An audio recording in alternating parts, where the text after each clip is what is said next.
Howdy folks, and today's episode of Star Wars Lore is about the dispute on Ansion.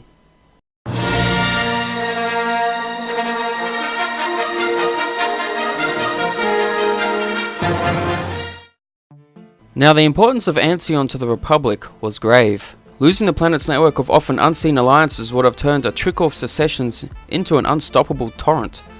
And as such, those who stood to gain most from the fall of the Republic targeted the previously disregarded Mid-Rim planet. But in reality though, the importance of Ansion actually had not been overlooked. Now, the population of Ansion was split into two native groups. There was the more advanced urban population, represented by the business-minded Unity of Community, and the nomadic Alwari people who lived across the planet's more remote regions. Now, the Unity was staffed by law officials, traders, mayors, and governors, all of whom were tired of the endless Senate bureaucracy under which they were forced to operate. Now, on remote Ansion, the petty legislation of a seemingly self-serving Republic Senate appeared distant, uncaring, and inflexible, and secessionist feeling was spreading throughout the planet's cities, with the Unity looking for an excuse to leave the Republic. Now, the Separatists had already made offers, and they were actually being taken seriously. Now, this provoked a clash between the Unity and its urban followers and the Alwari. Now, ancient treaties backed by Republic laws guaranteed the sanctity of the Alwari way of life, but now the urban Ansionians wanted to expand beyond the bounds of the cities and towns to exploit some of the resources of the Alwari lands. A conflict seemed inevitable, particularly if Ansion left the Republic. Under the guise of resolving the situation between the Unity and the Alwari, the Jedi Council sent a delegation to Ansion, and the other part of the mission was to find a way to keep Ansion in the Republic. Now, the Jedi could actually see that a seemingly minor issue on a seemingly unimportant world was something far more serious. It was like the rumbling of distant thunder from an approaching storm. Now, the Jedi Council decided to send Obi-Wan-Kenobi and Luminara Unduli to Ansion, along with their Padawans, Anakin Skywalker and Barriss Offee.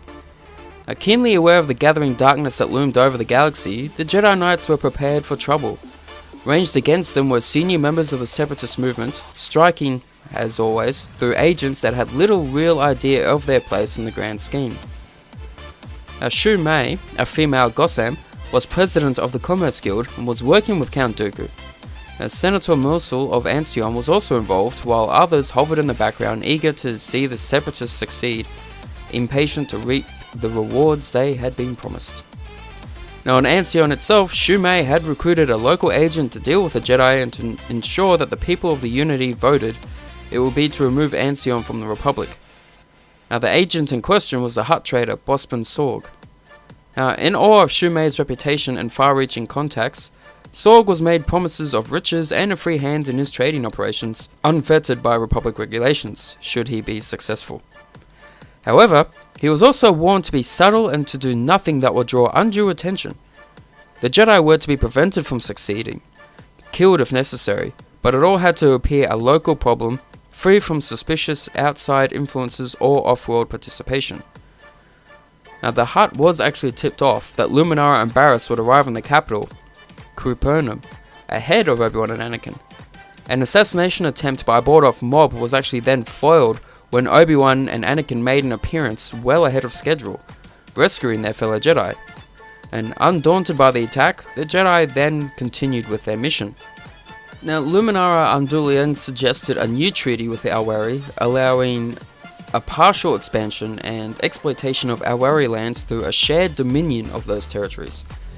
In return for the Jedi reaching a successful conclusion with the Alwari, the Unity of Community would give up their secessionist plans. So the Jedi then set off to find the principal Alwari tribe.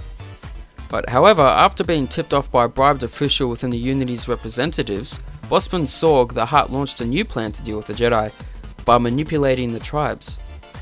It was tribal custom that those Alwari who were in some way mentally damaged were exiled. Two of these exiles, Kiata and Bulgan, were hired by Sorg to kidnap one of the Padawans so the Hutt could then bribe the Jedi into leaving Ansion before the deal was finalized. As Bosman had hoped, the mental damage suffered by the two Alwari hid their intentions from the Jedi, and the two succeeded in kidnapping Barriss. Now, while the other Jedi searched for her, Barriss actually managed to turn the tables, not on her captors, but on their boss. Barriss persuaded the Aoweri to let her to try to heal their wounds. Now this she did, with very spectacular results.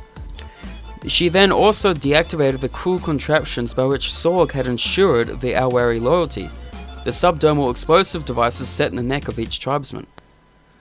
Now, upon setting out on their diplomatic mission, the Jedi actually did wonder how they would find the main Aoweri tribe, the Barakai, with whom they would negotiate the treaty. But now, with 2 loyal Aoweri tribesmen as guides, the mission actually stood a better chance than ever.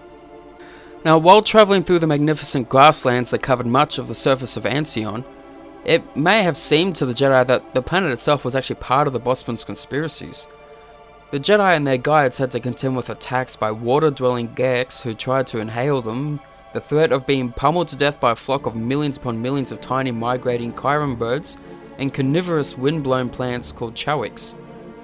Now, while the ambassadors contended with Ansion's native flora and fauna, elsewhere the Hutt was actually using his influence to bear down on the Unity.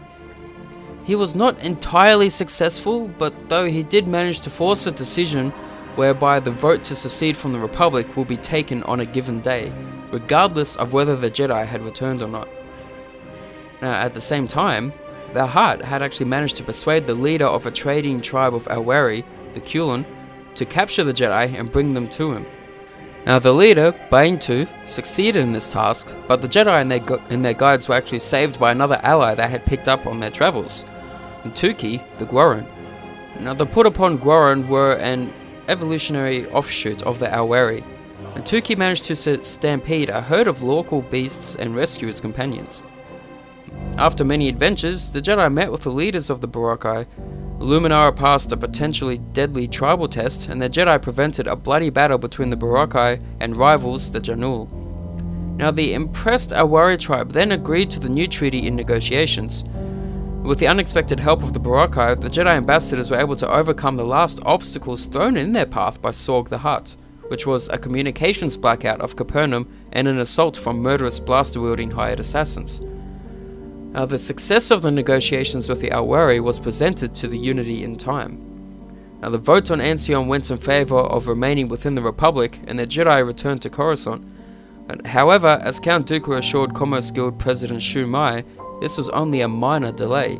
The eventual outcome is inevitable, he claimed, no matter what the irksome Jedi do. And that is the dispute on Ansion.